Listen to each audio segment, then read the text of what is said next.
Welcome to Bedtime Theatre, public domain stories read to you in a soothing voice.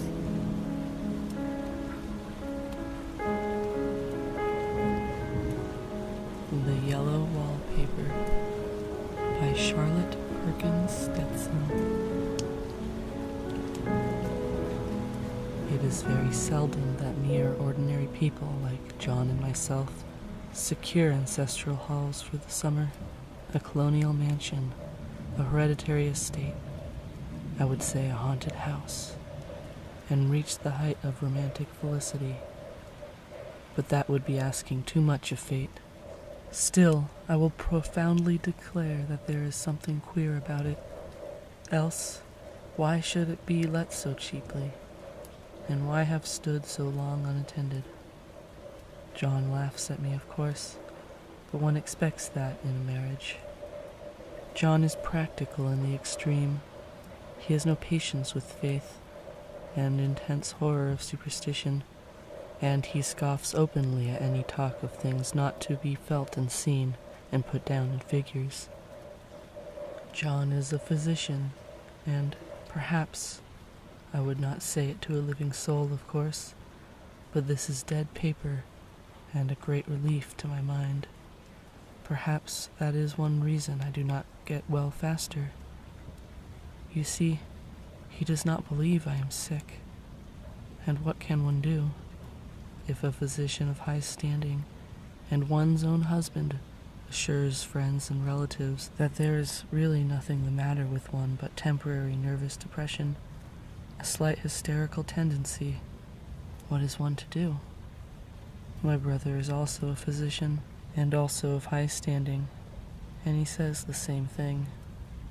So I take phosphates or phosphites, whichever it is, and tonics, and journeys, and air, and exercise, and I'm absolutely forbidden to work until I am well again. Personally, I disagree with their ideas. Personally, I believe that congenial work with excitement and change would do me good. But what is one to do? I did write for a while, in spite of them, but it does exhaust me a good deal, having to be so sly about it, or else meet with very heavy opposition.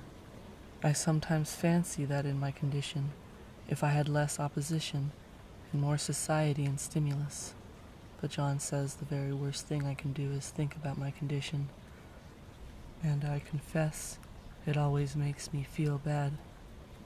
So I will let it alone and talk about the house. The most beautiful place. It is quite alone, standing well back from the road, quite 3 miles from the village.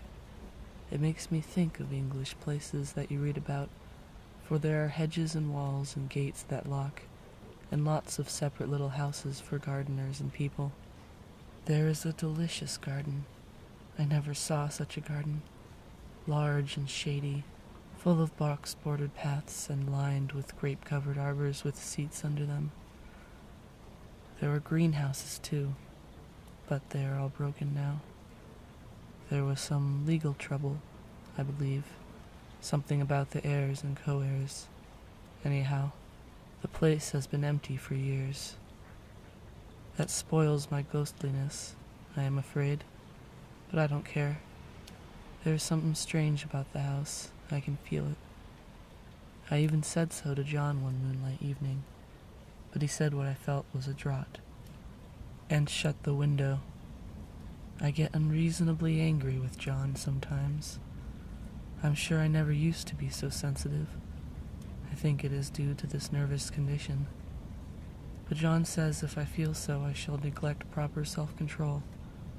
So I take pains to control myself, before him at least, and that makes me very tired. I don't like our room a bit. I wanted one downstairs that opened on the piazza and had roses all over the window, and such pretty, old-fashioned chintz hangings, but John would not hear of it. He said there was only one window, and not one room for 2 beds, and no near room for him if he took another. He is very careful and loving, and hardly lets me stir without special direction. I have a scheduled prescription for each hour of the day. He takes all care for me, and so I feel basely ungrateful not to value it more. He said we came here solely on my account, that I was to have perfect rest and all the air I could get. Your exercise depends on your strength, my dear, said he, and your food somewhat on your appetite. But air you can absorb all the time. So we took the nursery at the top of the house. It is a big, airy room, the whole floor nearly, with windows that look all ways, and air and sunshine galore. It was nursery first, and then playground and gymnasium, I should judge, for the windows are barred for little children, and there are rings and things in the walls. The paint and paper look as if a boys' school had used it. It is stripped off, the paper, in great patches all around the head of my bed about as far as I can reach, and in a great place on the other side of the room low down.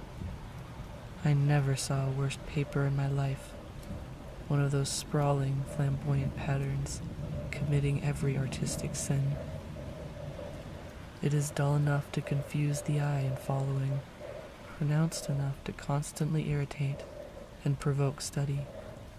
And when you follow the lame, uncertain curves for a little distance, they suddenly commit suicide, plunge off at outrageous angles, destroy themselves in unheard-of contradictions. The color is repellent, almost revolting, a smoldering, unclean yellow, strangely faded by the slow-turning sunlight. It is a dull, yet lurid orange in some places, a sickly sulfur tint in others. No wonder the children hated it. I should hate it myself if I had to live in this room long. There comes John, and I must put this away. He hates to have me write a word. We have been here 2 weeks, and I haven't felt like writing before, since that first day. I am sitting by the window now, up in this atrocious nursery, and there is nothing to hinder my writing as much as I please, save lack of strength. John is away all day, and even some nights when his cases are serious. I am glad my case is not serious, but these nervous troubles are dreadfully depressing. John does not know how much I really suffer. He knows there is no reason to suffer, and that satisfies him. Of course it is only nervousness. It does weigh on me so not to do my duty in any way. I meant to be such a help to John, such a real rest and comfort, and here I am a comparative burden already. Nobody would believe what an effort it is to do what little I am able, to dress and entertain and order things. It is fortunate Mary is so good with the baby, such a dear baby, and yet I cannot be with him. It makes me so nervous. I suppose John was never nervous in his life. He laughs at me so about this wallpaper. At first he meant to repaper the room, but afterwards he said that I was letting it get the better of me, and that nothing was worse for a nervous patient than to give way to such fancies. He said that after the wallpaper was changed, it would be the heavy bedstead, then the barred windows, and then that gate at the head of the stairs, and so on. You know the place is doing you good, he said, and really, dear, I don't care to renovate the house for just a 3 months' rental. Then let us go downstairs, I said. There are such pretty rooms there. Then he took me in his arms and carried me like a blessed little goose, and said he would go down cellar if I wished, and have it whitewashed into the bargain. But he is right enough about the beds and the windows and things. It is an airy and comfortable a room, as anyone need wish, and, of course, I would not be so silly as to make him uncomfortable for a whim. I am really getting quite fond of the big room, all but that horrid paper. Out of one window I can see the garden, those mysterious, deep-shaded arbors, the riotous, old-fashioned flowers and bushes and gnarly trees. Out of another, I get a lovely view of the bay and a little private wharf belonging to the estate. There is a beautiful shaded lane that runs there from the house. I always fancy I see people walking these numerous paths and arbors, but John has cautioned me not to give way to fancy in the least. He says that with my imaginative power and habit of story-making, a nervous weakness like mine is sure to lead to all manner of excited fancies, and that I ought to use my will and good sense to check the tendency, so I try. I think sometimes that if I were only well enough to write a little, it would relieve the press of ideas and rest me. But I find I get pretty tired when I try. It is so discouraging not to have any advice and companionship about my work. When I get really well, John says we will ask Cousin Henry and Julia down for a long visit. But he says he would as soon as put fireworks in my pillowcase as to let me have those stimulating people about now. I wish I could get well faster, but I must not think about that. This paper looks to me as if it knew what a vicious influence it had. There is a recurrent spot where the pattern lolls like a broken neck, and two bulbous eyes stare at you upside down. I got positively angry with the impertinence of it, and the everlastingness. Up and down and sideways they crawl, and those absurd, unblinking eyes are everywhere. There is one place where two breadths didn't match, and the eyes go all up and down the line, one a little higher than the other. I never saw so much expression in an inanimate thing before, and we all know how much expression they have. I used to lie awake as a child and get more entertainment and terror out of the blank walls and plain furniture than most children could find in a toy store. I remember what a kindly wink the knobs of our big old bureau used to have. And there was one chair that always seemed like a strong friend. I used to feel that if any of the other things looked too fierce, I could always hop into that chair and be safe. The furniture in this room is no worse than inharmonious, however, for we had to bring it all from downstairs. I suppose when this was used as a playroom, they had to take the nursery things out, and no wonder. I never saw such ravages as the children have made here. The wallpaper, as I have said before, is torn off in spots, and it sticketh closer than a brother. They must have had perseverance as well as hatred. Then the floor is scratched and gouged and splintered. The plaster itself is dug out here and there, and this great heavy bed, which is all we found in the room, looks as if it had been there through the wars. But I don't mind it a bit, only the paper. There comes John's sister, such a dear girl as she is, and so careful of me. I must not let her find me writing. She is a perfect and enthusiastic housekeeper, and hopes for no better profession. I verily believe she thinks it is the writing which made me sick. But I can write when she is out, and I can see her a long way off from these windows. There is one that commands the road, a lovely, shaded, winding road, and one that looks off over the country, a lovely country too, full of great elms and velvet meadows. This wallpaper has a kind of sub-pattern in a different shade, a particularly irritating one, for you can only see it in certain lights, and not clearly then. But in the places where it isn't faded, and where the sun is just so, I can see a strange, provoking, formless sort of figure that seems to sulk about behind that silly and conspicuous front design. There's the sister on the stairs. Well, the 4th of July is over. The people are all gone, and I am tired out. John thought it might do me good to see a little company, so we just had Mother and Nellie, and the children down for a week. Of course I didn't do a thing. Jenny sees to everything now, but tired me all the same. John says if I don't pick up faster, he shall send me to Weir Mitchell in the fall. But I don't want to go there at all. I had a friend who was in his hands once, and she says he is just like John, my brother, only more so.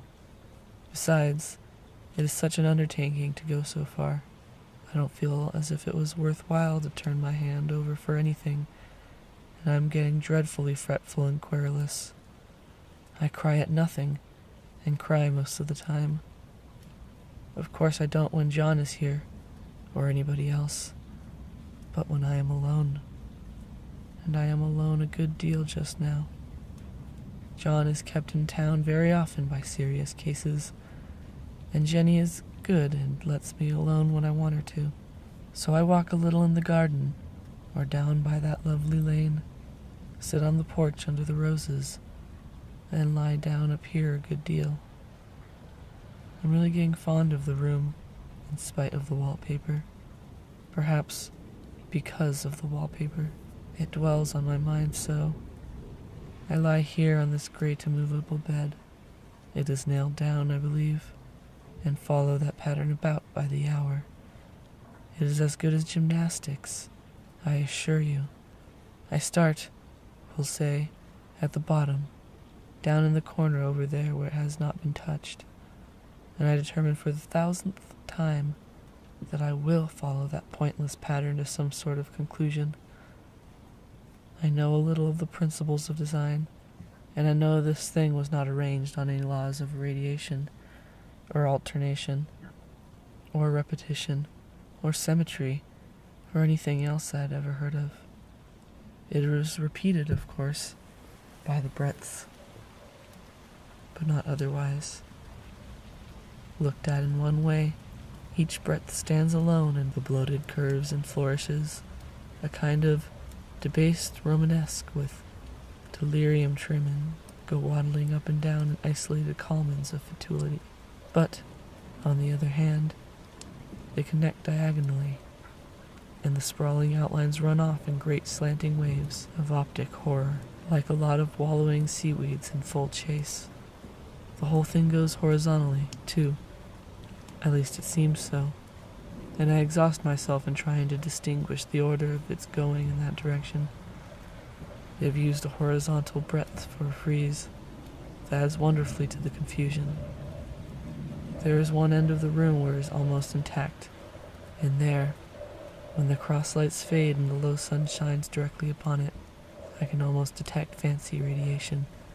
After all, the interminable grotesques seem to form around a common center and rush off in headlong plunges of equal distraction. It makes me too tired to follow it. I will take a nap now, I guess. I don't know why I should write this. I don't want to. I don't feel able. And I know John would think it absurd, but I must say what I think in some way. It is such a relief. But the effort is getting to be greater than the relief. Half the time now I am awfully lazy and lie down ever so much. John says I mustn't lose my strength and has me take cod liver oil and lots of tonics and things, to say nothing of the ale and wine and rare meat. Dear John, he loves me very dearly and hates to have me sick. I tried to have a real, earnest, reasonable talk with him the other day, and tell him how I wished he would let me go and make a visit to Cousin Henry and Julia. But he says I wasn't able to go, nor able to stand it after I got there. And I did not make out a very good case for myself, for I was crying before I had finished. It is getting to be a great effort for me to think straight. Just this nervous weakness, I suppose. And dear John gathered me up in his arms, and just carried me upstairs, and laid me on the bed, and sat by me, and read to me until he tired my head. He said I was his darling, and his comfort, and all he had, and that I must take care of myself, for his sake, and keep well. He says no one but myself can help me out of it, that I must use my will and self-control, and not let my silly fancies run away with me. There is one comfort. The baby is well and happy. It does not have to occupy this nursery with the horrid wallpaper. If we had not used it, that blessed child would have. What a fortunate escape. Why, I wouldn't have a child of mine, an impressionable little thing, live in such a room for worlds. I never thought of it before, but it is lucky that John kept me here after all. I can stand it so much easier than a baby, you see. Of course, I never mention it to them anymore.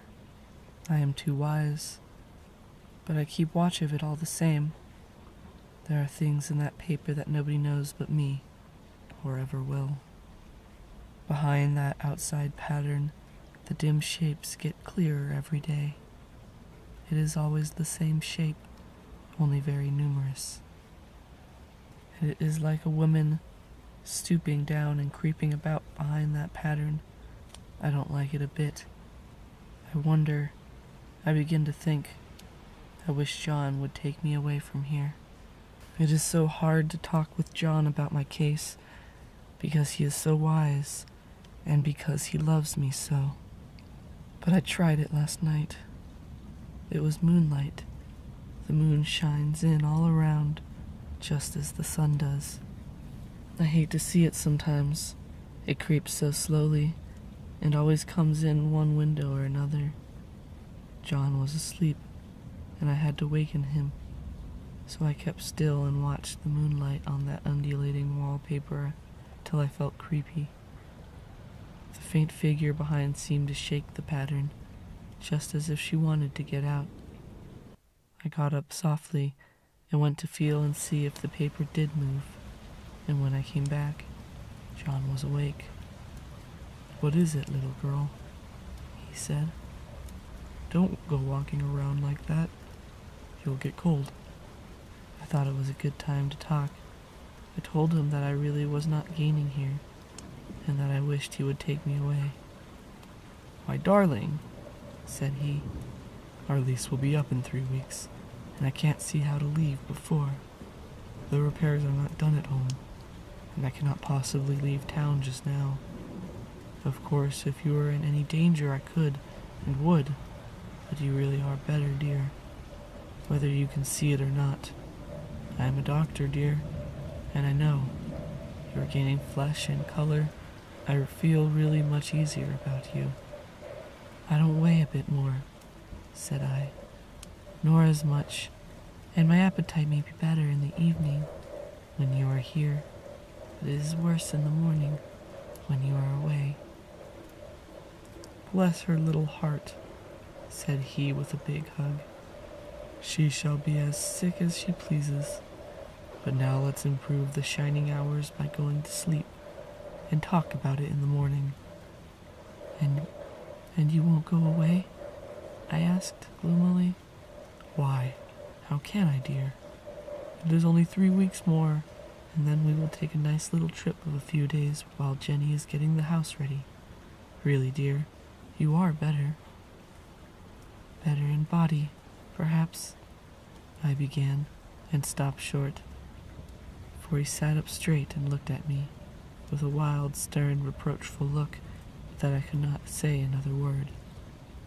"My darling," said he, "I beg of you, for my sake and for our child's sake, as well as for your own, that you will never for one instant let that idea enter your mind. There is nothing so dangerous, so fascinating, to a temperament like yours. It is a false and foolish fancy. Can you not trust me as a physician when I tell you so?" So of course I said no more on that score, and we went to sleep before long. He thought I was asleep first, but I wasn't.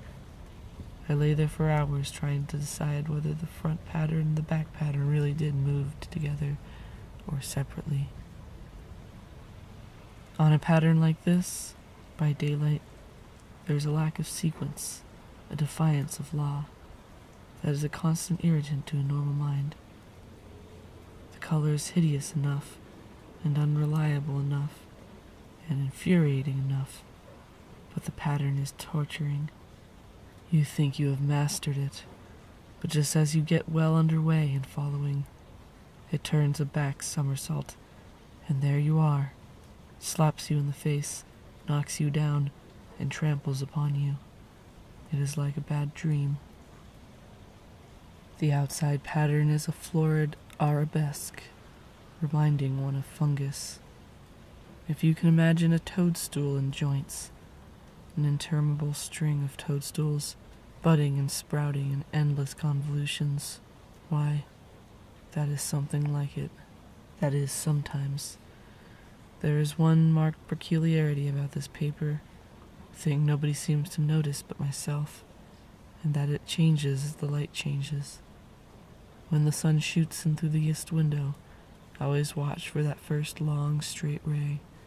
It changes so quickly that I can never quite believe it. That is why I watch it always. By moonlight, the moon shines in all night when there is a moon. I wouldn't know it was the same paper.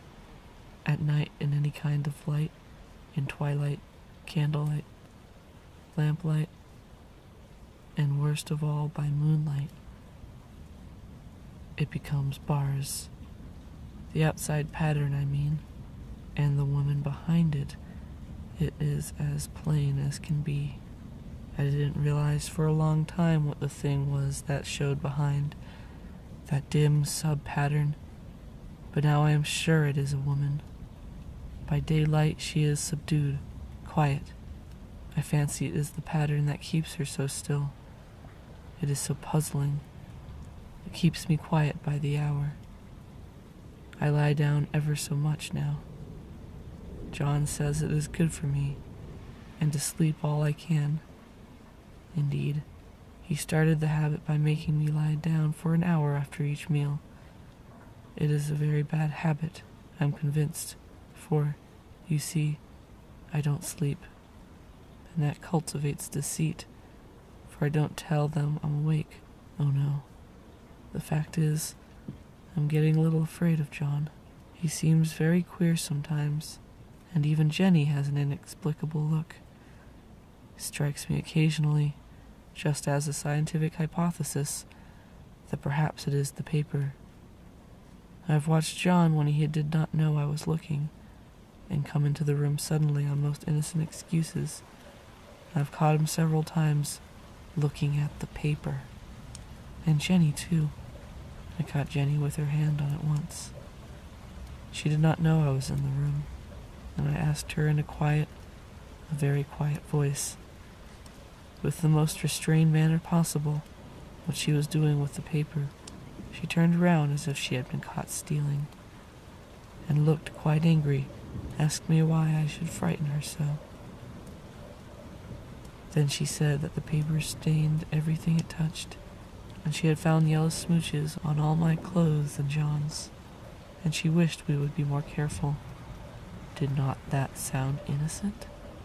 But I know she was studying the pattern, and I am determined that nobody shall find it out but myself.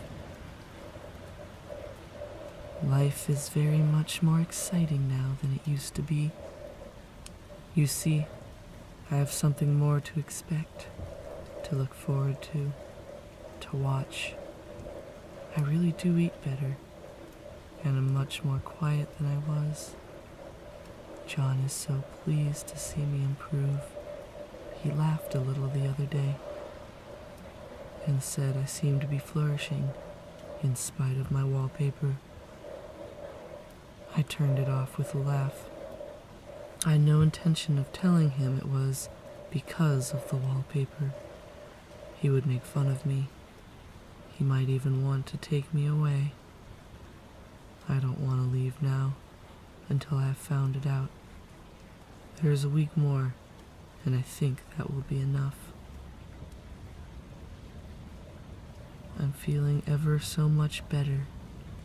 I don't sleep much at night, for it is so interesting to watch the developments. But I sleep a good deal in the daytime. In the daytime it is so tiresome and perplexing There are always new shoots on the fungus, new shades of yellow all over it. I cannot keep count of them, though I have tried conscientiously. It is the strangest yellow, that wallpaper. It makes me think of all the yellow things I ever saw.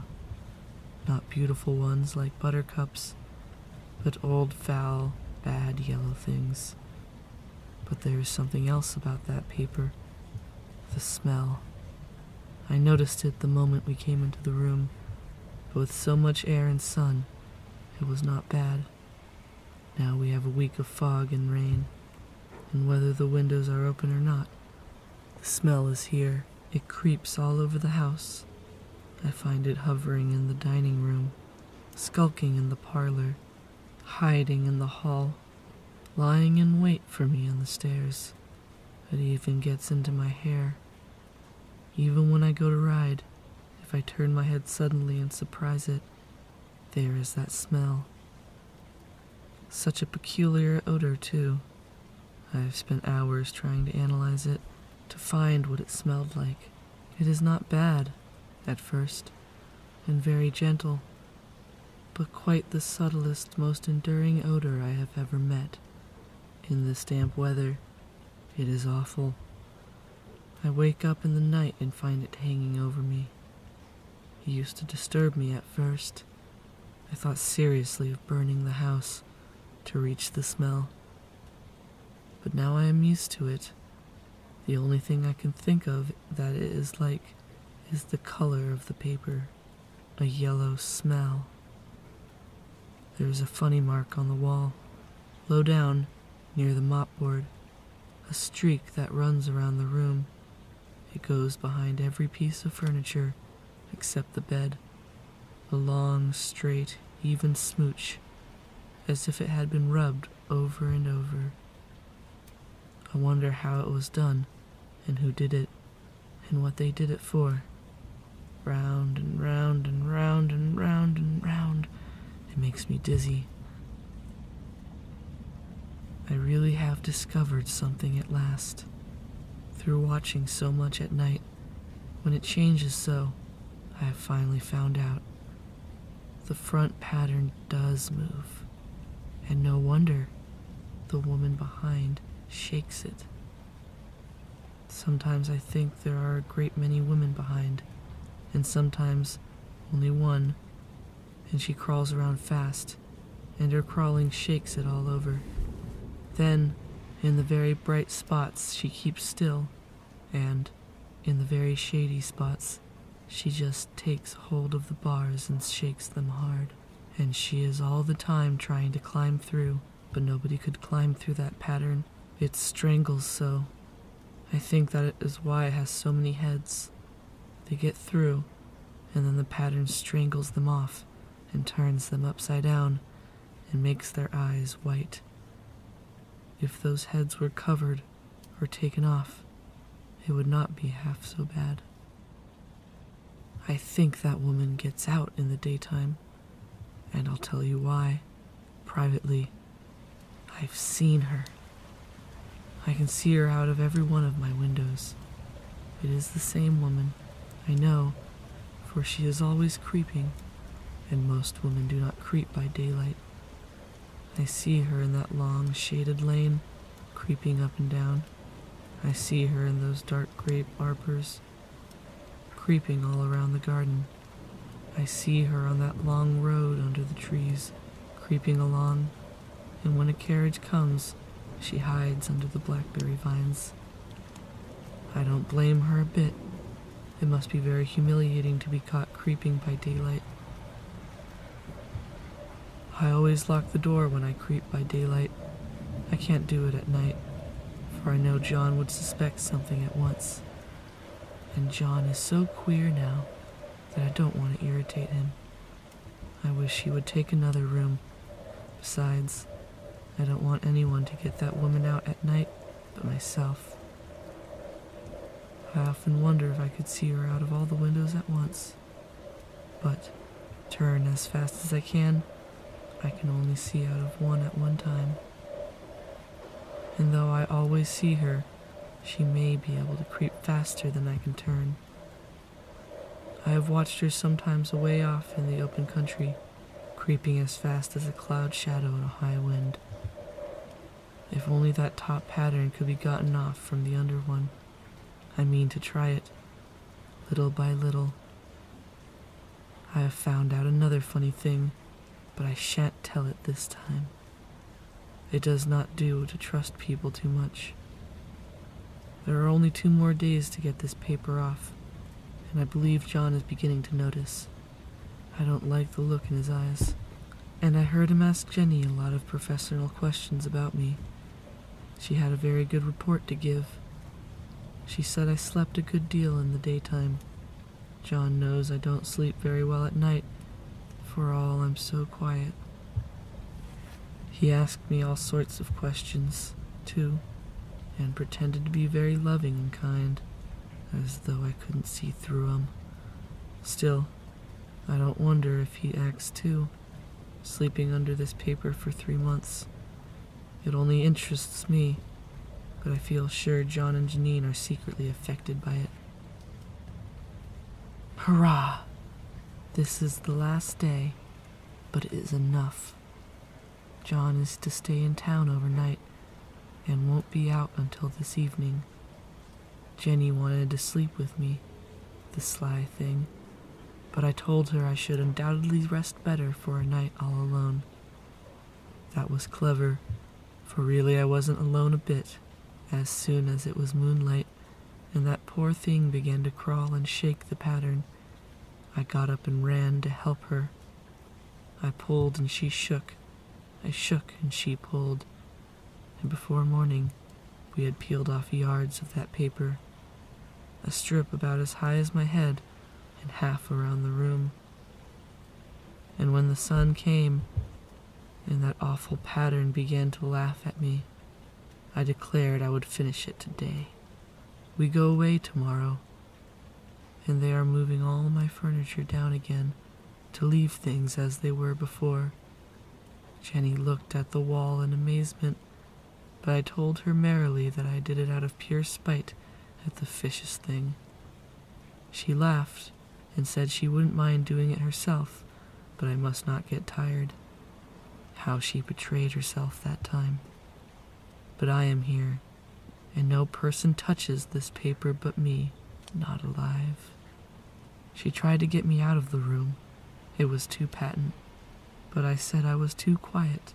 But I said it was so quiet and empty and clean now, that I believed I would lie down again and sleep all I could, and not to wake me even for dinner, and I would call when I woke.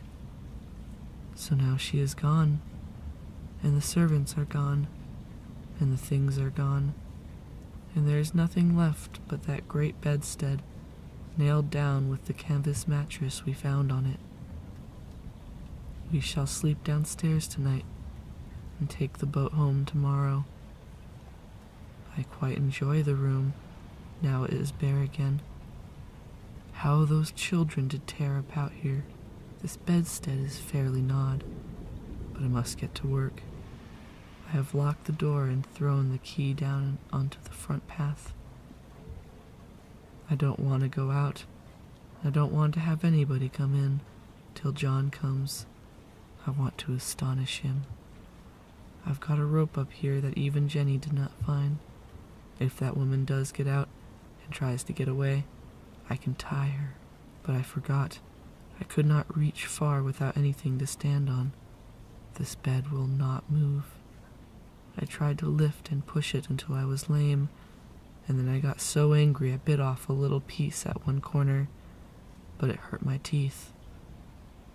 Then I peeled off all the paper I could reach standing on the floor. It sticks horribly, and the pattern just enjoys it. All those strangled heads and bulbous eyes and waddling fungus growths just shriek with derision. I am getting angry enough to do something desperate. To jump out of the window would be admirable exercise. But the bars are too strong even to try. Besides, I wouldn't do it. Of course not. I know well enough that a step like that is improper and might be misconstrued.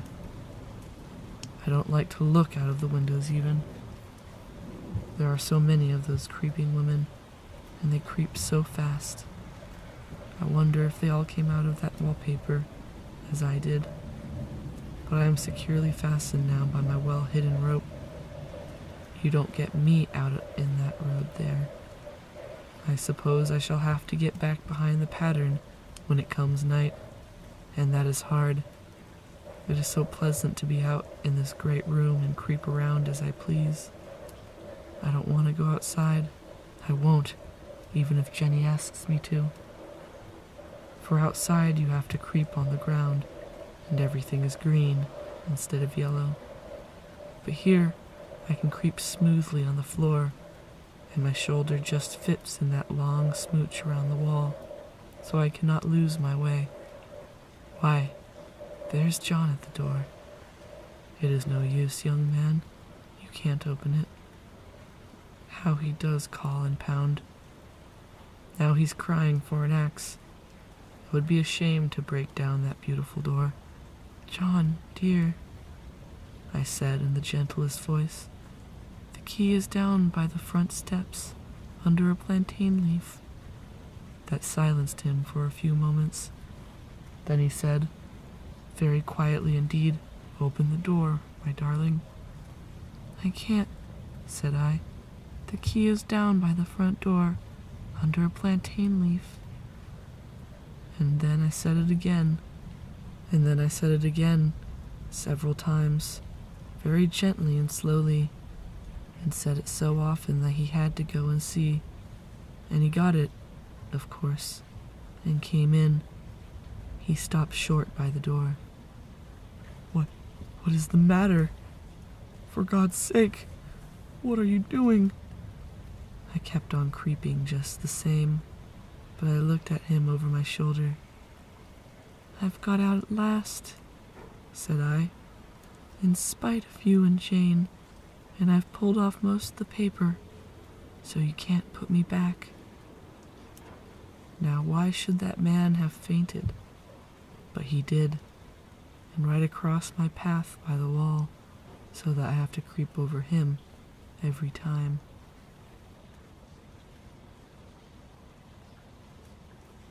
The end.